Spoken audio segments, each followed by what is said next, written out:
Good afternoon, ladies and gentlemen.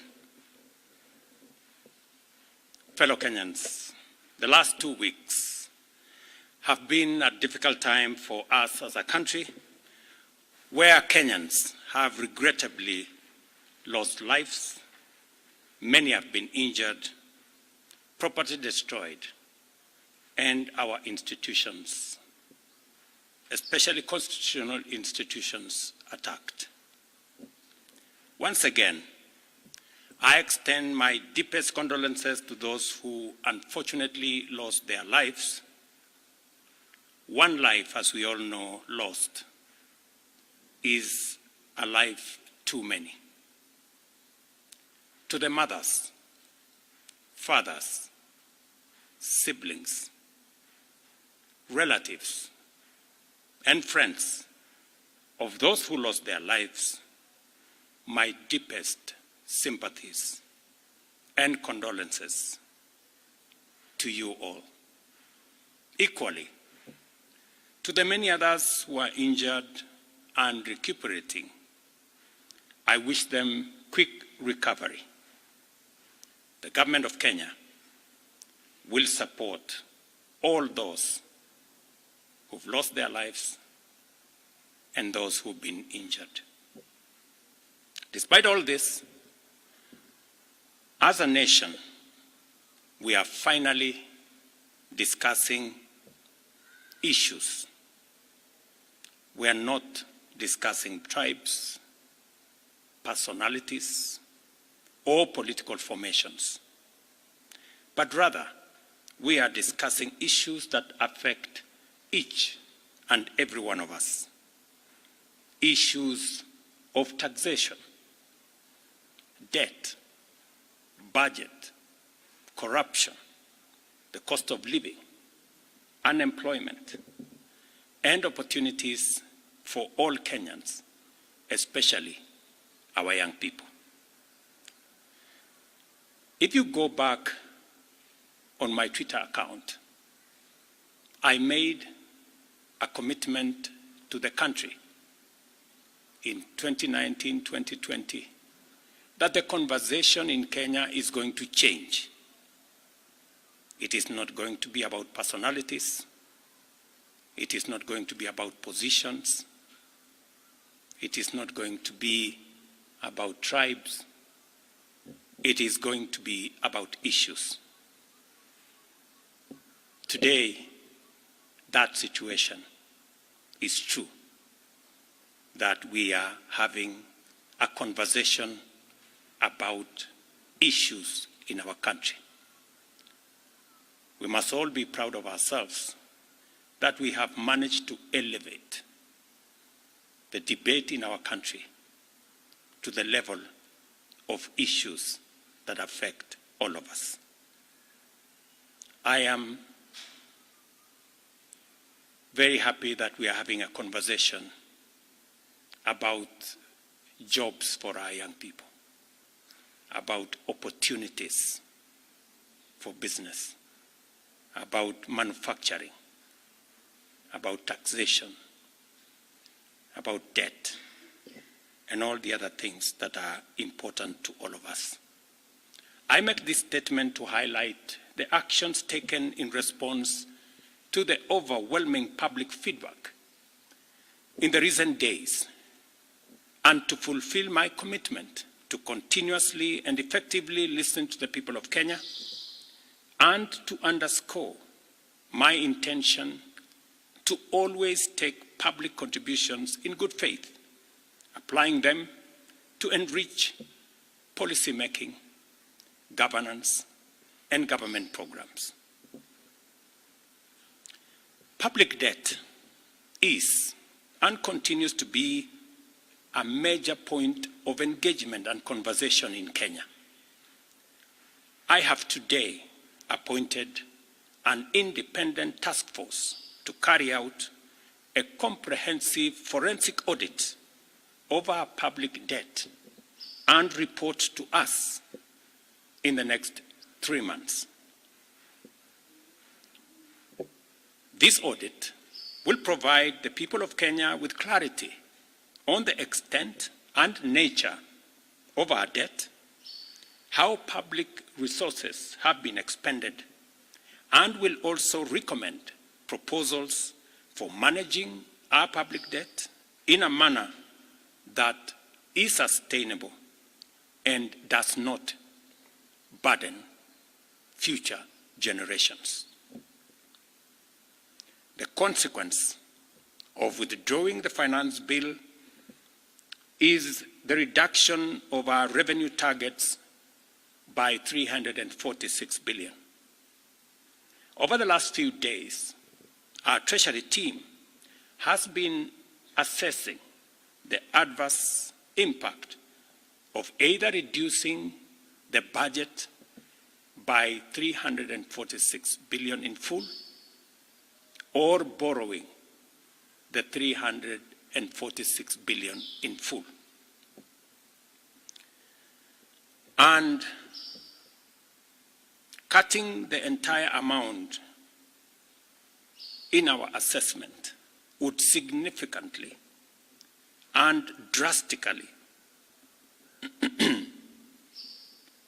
affect the delivery of critical government services, while borrowing the whole amount in full will occasion a fiscal deficit by a margin that would have significant repercussions on many sectors, including our exchange rates and interest rates. We have since, after extensive consultations, struck a middle ground, and we will be proposing to the National Assembly a budget cut of not the entire 346, but a budget cut of 177 billion, and borrowing the difference. Whatever we are going to borrow, the difference, will increase our fiscal deficit from what I intended to be 3.3% of our GDP. It will now go up to 4.6% of GDP, still lower than last year, and will be used to fund some of our critical government services. We will use the money that we will borrow to protect funding for some of the critical areas that the people of Kenya have asked me to protect. They include hiring of junior secondary school teachers and medical interns, funding the milk stabilization program for our dairy farmers, reviving our stalled road projects that are in many parts of Kenya, retaining the fertilizer subsidy program that has helped us manage our cost of living, settling the debt owed to farmers in our coffee sector, capitalizing the coffee cherry fund to support our farmers in that sector, enabling public-owned sugar mills to pay outstanding debts to sugarcane farmers for their deliveries, additional funding for higher education, new funding model that was in our plan will now receive additional funding, settling arrears owed to counties, settling arrears for NGCDF, and settling arrears for our pensions.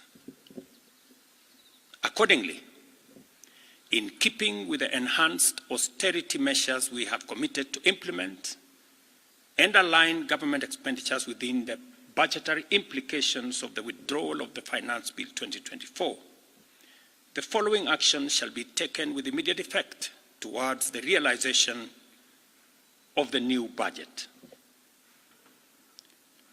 47 state corporations with overlapping and duplicating functions will be dissolved, resulting in the elimination of their operational and maintenance costs, and their functions will be integrated into the respective line ministries.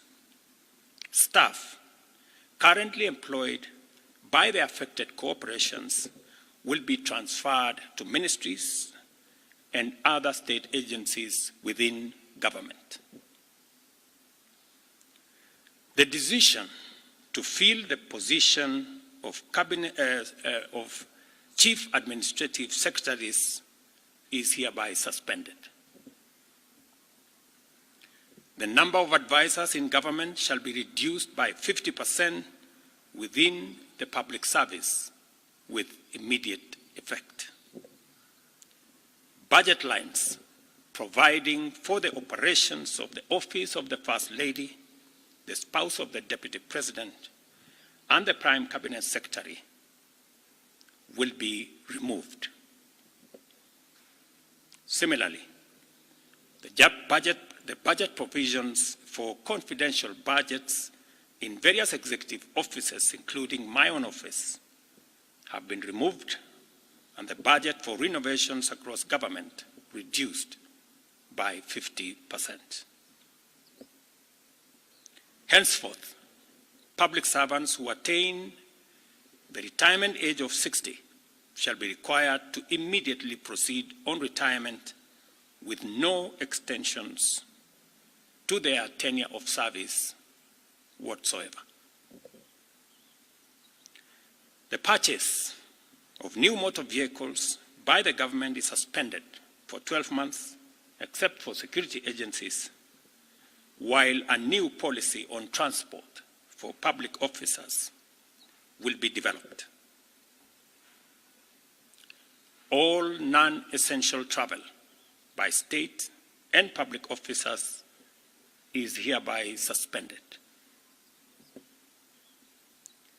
No state officer or public servant shall participate in public contributions or haram phase going forward. The Attorney General is hereby directed to prepare and submit legislation to this effect and develop a mechanism for structured and transparent contributions for public, charitable, and philanthropic purposes. These measures will be followed by changes in government that I will be making shortly. We are determined to carry out this and other interventions to improve the quality, efficiency, and transparency in serving the people of Kenya and ensure that citizens receive maximum value for their resources from a public sector that prioritizes their welfare. I believe these changes will set out our country on a trajectory towards economic transformation, enabling us to achieve the strategic objectives of the bottom-up economic transformation agenda and deliver our commitment to radically enhance opportunities for all Kenyans and transform our country. Thank you very much. God bless you, and God bless our great country, Kenya.